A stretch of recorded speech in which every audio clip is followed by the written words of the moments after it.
Salut, ici Maps, c'est déjà l'heure de la pile à lire du mois de février. Les débuts d'année, j'ai toujours vraiment des grosses piles. En fait, j'allais dire les débuts d'année, mais c'est à peu près à tous les mois. En tout cas, je vois vraiment trop grand pour ce que je peux lire en un mois. Et malheureusement, je n'apprends pas. J'ai plein de concepts que je veux faire, il y a plein de livres que je veux faire, donc je vais vous présenter tout ça en espérant que je m'en sorte pas trop mal. D'ailleurs, le mois de janvier, je m'en sors bien.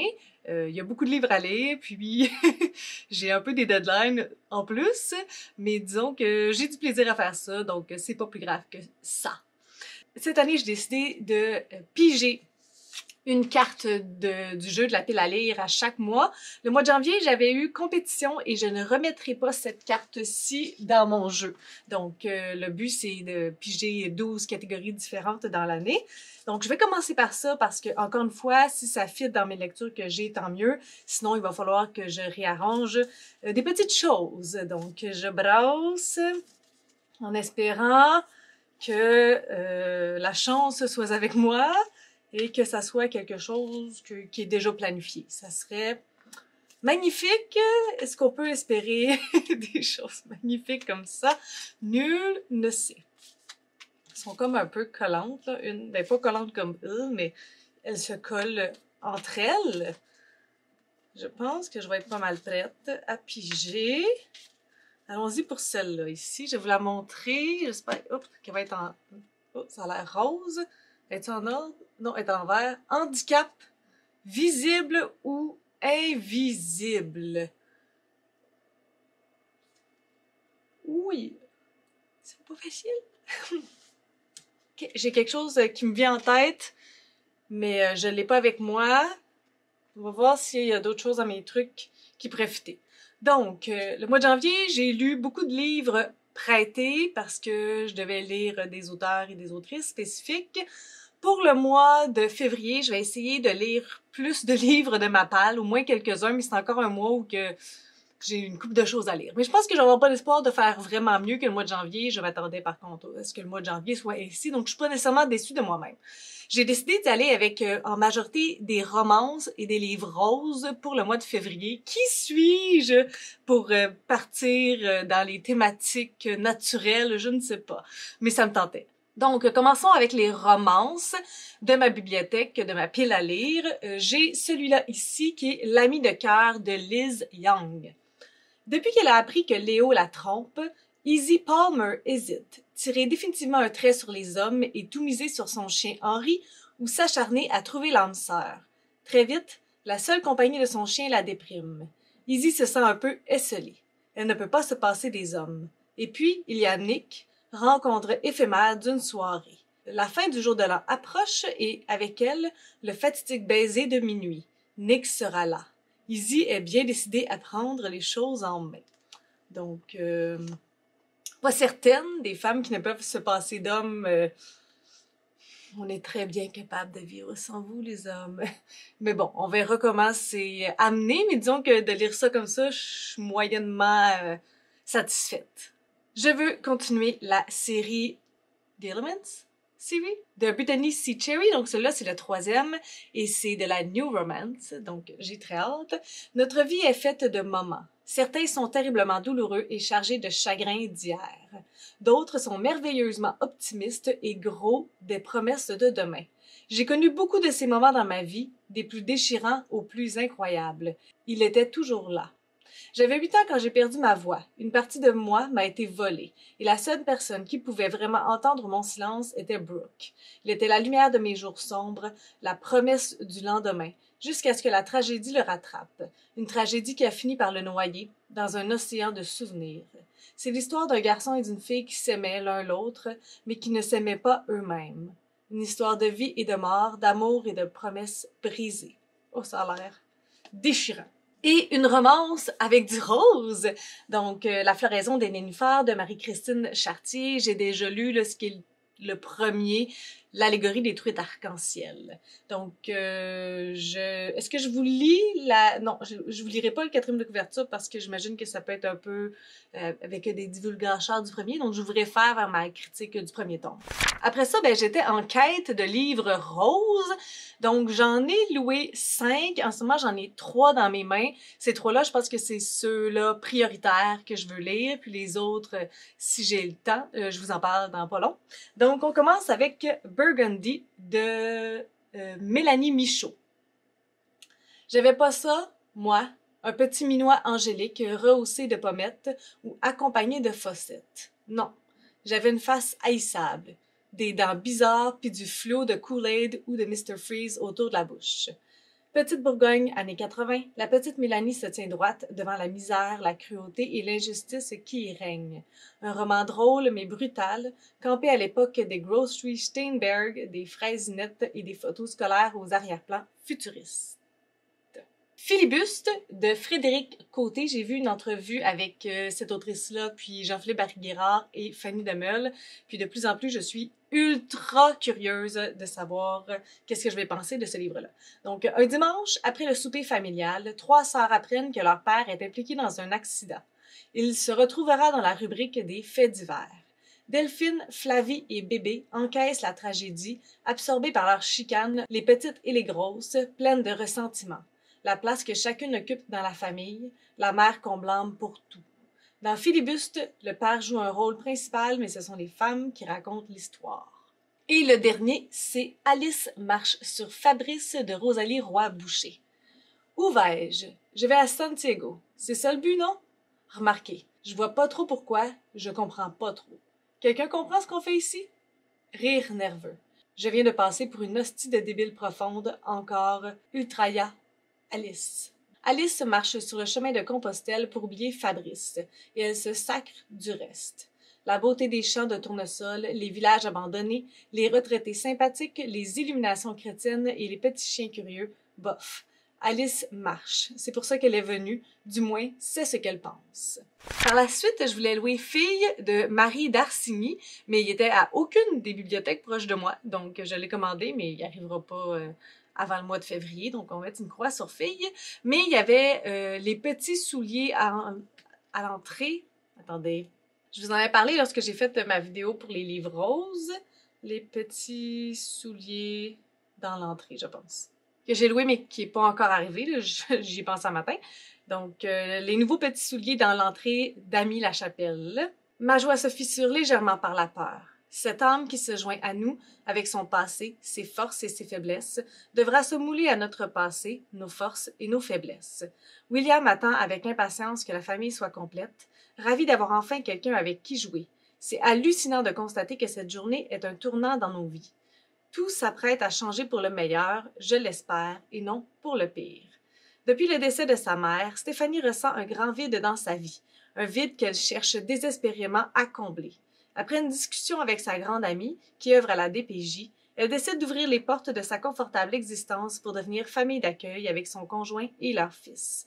Une idée qui créera de petites tempêtes, mais elle apprendra vite qu'au fond, la famille, ce n'est pas seulement une question de lien de sang. Et l'autre livre rose que j'avais oublié, c'est Beautiful de Daphné B. Rafraîchissante, frondeuse et démaquillée, la poésie de Daphné B est une amoureuse vêtue d'une robe de velours bleu qui parle de l'odeur, des larmes et des bains moussants, se scrute dans le miroir de la toilette, fume sur le balcon et tombe constamment sous le charme de personne devant l'écran qui permet d'être tout le monde. Donc ça fait le tour pour mes livres roses et mes romances pour février. Mais bon, hein, c'est pas assez, définitivement jamais assez. Là, je suis en train de penser à ça, le handicap visible ou invisible. Je suis un peu dans la recherche. Je me suis rendu compte que j'avais plusieurs livres qui avaient été nominés pour le gala du Rendez-vous québécois. Je vous ai déjà montré La folle à raison des nénuphars de Marie-Christine Chartier, mais j'en ai 3 autres qui font partie de ma palle. En premier, Errant de Cynthia Dubé, que j'ai reçu en service de presse. Donc, merci beaucoup à la maison d'édition, les éditions de l'Apothéose. Holly était une jeune étudiante qui cumulait les responsabilités, comme les cafés. Entre son travail de nuit, ses études supérieures en psychologie et son frère malade, le sommeil était rare et les finances toujours précaires. Cette vie, elle l'avait cependant choisie, fuyant un passé douloureux teinté d'horreur. Ce qu'elle avait fui reviendra saccager son équilibre, la réclamant. Cet univers caché de tous, peuplé de créatures de légendes rassemblant aux loups, vampires et transmorphes, les errants. Du bar où elle travaille au manoir familial, Holly sera confrontée à de nouvelles épreuves, aux souvenirs du passé et à un futur incertain. Ils réclameront leur enfant prodige, mais surtout celle que les légendes semblent cibler pour l'avènement. Sera-t-elle préservée dans sa quête de liberté, d'émancipation et de recherche identitaire? Sera-t-elle persévérée dans sa quête de liberté, d'émancipation et de recherche identitaire? Pourra-t-elle reconnaître les alliés des ennemis dans un monde où tout est permis? Puis, il y a le battement de ce cœur calme, protecteur, dans lequel elle a envie de se reposer, de s'abandonner. En aura-t-elle le droit? J'ai Haute démolition de Jean-Philippe Barry-Guérard, donc je veux lire tous les livres qu'il a écrits cette année. Au début, je me suis demandé si je voulais pas commencer par le tout début, mais je me suis dit, ah non, je vais lire le dernier sorti, c'est lui qui m'intéresse le plus maintenant. Je connais bien les gars comme toi. Ils étaient pas populaires au secondaire. Un jour, sur une patinoire d'impro, ils ont découvert qu'ils pouvaient déterminer quand et comment faire rire d'eux et que ça leur permettrait de survivre. Maintenant qu'ils sont adultes, on les voit partout, à la télé, dans les théâtres, sur Internet. Ils ont besoin d'être le centre de l'attention pour exister. Ils doivent monter sur scène 5 fois semaine devant 1000 personnes pour sentir qu'ils valent quelque chose. Ils calculent leur valeur comme humains au nombre de ventes et de clics et de vues et de cotes qu'ils génèrent. Et quand quelqu'un, quelque part, détourne son regard d'eux, ils s'en remettent pas. Ils partent en guerre et détruisent tout sur leur passage. Dans un monde idéal, je saurais qu'il faut se tenir loin des gars comme toi. Mais on n'est pas dans un monde idéal. Les gars comme toi, ils sont gentils. Et comme tout le monde, ça va me faire plaisir de t'aider à devenir un monstre. Oh my God, ça a l'air bon! Et le dernier, c'est Là où je me terre de Caroline Dawson. Valparaiso, décembre 1986, tremblement de terre entre les 4 murs d'une maison. Un homme et une femme annoncent à leur enfant qu'il faut tout laisser derrière et fuir le Chili de Pinochet. C'est Noël, la petite Caroline a 7 ans et elle aura la nausée durant tout le voyage. La fillette a atterri à Montréal. En plus de la neige dehors, il y a le tapis rouge vin de l'hôtel Ramada qui accueille les personnes réfugiées en attente de papier. Il y a aussi Passe-Partout qui semble s'adresser à elle à travers le téléviseur. Après le premier appartement à Montréal-Nord, la classe d'accueil de Madame Thérèse qui lui apprend le français, les enfants qui se moquent de ses cheveux et de sa boîte à lunch, la misère des rues d'Hochelaga. Il y aura tout ce temps passé dans les banques où ses parents font des ménages. Entre l'exil, les fantômes du passé et le jeu des différences, la petite Caroline camouflera sa furieuse envie de vivre pour ne plus détonner et devenir une immigrante modèle. Mais comment apprend-on à ne plus s'effacer? Peut-on embrasser une nouvelle culture sans renier ses origines? Lumineux et vivant, Là où je me terre sont de la possibilité d'aimer et de lutter sans ne plus avoir à fuir. Handicap, visible ou invisible? Qu'est-ce qu'on veut dire par invisible? Comme quelqu'un avec une surdité? J'ai loué les livres de Guylaine Gay que j'ai pas lus, mais je pense pas que ça... Le deuxième que j'ai loué, c'est Deux garçons à la mer, qui parle de ces 2 garçons autistes. Mais est-ce que ça fonctionne? Ça rentre pas dans handicap? Là, qu'est-ce que j'ai d'autre sinon? À travers ce que je viens de vous lire, je sais pas s'il y en a, tu sais, si ça fonctionne. Je pourrais peut-être faire des recherches. J'ai Daisy Jones and the Six, mais je suis pas sûre que ça rentre non plus là-dedans. Puis j'ai Elisa et ses monstres, mais je sais pas non plus si ça peut rentrer là-dedans. Ben, ici, ça parle de santé mentale. Est-ce que ça rentre dans handicap? Bon. Si j'allume sur quelque chose d'ici là, je vais vous le dire. Si j'ai le temps, je vais la mettre dans la vidéo. Sinon, je vais le mettre en barre d'informations. Je vais vous dire quel livre que j'ai choisi. Mais pour l'instant, là, j'ai beau chercher. Puis, tu sais, je suis pas quelqu'un qui fait beaucoup de recherches dans mes lectures, là, Puis surtout les livres québécois, c'est difficile d'avoir beaucoup d'informations. Donc, si je trouve quelque chose, vous le direz. Mais pour l'instant, je suis un peu prise là avec cette carte handicap visible ou invisible. Donc, on s'en reparle plus tard. Salut. Ici Maps. Quelques heures après avoir filmé la vidéo du mois de février. Puis là, j'angoisse parce que je sais pas. quel livre choisir. Puis là, j'ai écrit à Sous le ciel, puis elle m'a dit, tu sais quoi, fais juste repiger. Puis j'ai dit, pardon? Je dis, OK, dans le fond.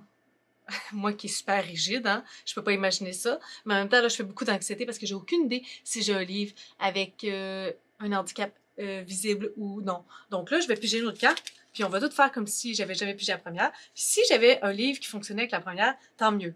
Puis si j'ai pas de livre qui fonctionne avec la deuxième, je vais piger une troisième fois, OK? Puis ça va être ça. Donc, j'ai même pas ouvert la lumière, on fait ça bonne franquette. Je pige une deuxième fois. On fait comme si la première fois n'a pas existé, hein? Je suis prête. Bientôt. OK, celle-là me parle. Celle-là, celle-là, celle-là, celle-là. Et rose, c'est quoi? Engagé pour une cause. Et bébite. Bébite. Ah, ben, le livre de Guylaine. Attends, il est où? Guylaine? Guylaine? Guylaine? Ici, je pense. La cause du corps, là. Son virage végétalien, c'est bon, ça? Un nouveau récit, dans ce nouveau récit qui veut un parcours doux, droit, non, ça doit pas être drôle, imagé, Guylaine Gay ouvre au lecteur la porte de son âme, de son cœur et de son frigo. Réconfortant et chaleureux, c'est bon d'être soi, sème l'envie de donner plus que des miettes à la personne la plus importante du monde, soi-même. L'auteur rend hommage au corps humain comme outil de travail, caisse de résonance d'amour et temple de l'équilibre en racontant entre autres son rapport à l'image et son virage végétalien. Elle souffle au lecteur l'apprentissage de l'amour de soi à travers les épreuves et les leçons de vie qui lui ont permis de connaître l'abondance de confiance en elle, de résilience, de simplicité et de gratitude et qui ont fait d'elle la femme qu'elle est aujourd'hui. Pas gourou pour 2 sous, Guylaine Gay offre de sa plume colorée des anecdotes tantôt légères, tantôt profondes, mais qui font toujours du bien. C'est bon, ça? Engagé pour la cause. On parle de végétalien, mais aussi d'être bien dans son corps. C'est bon, ça? Parfait! Ni vu ni connu, c'est ça que je vais lire. Bye, là! Si vous avez des suggestions, des critiques, des commentaires, n'hésitez pas à le faire en dessous de ma vidéo. Je publie des vidéos assez fréquemment dans une semaine. Si vous avez aimé cette vidéo, n'hésitez pas à mettre un petit pouce et à vous inscrire à ma chaîne. Sur ce, je vous souhaite de bonnes lectures.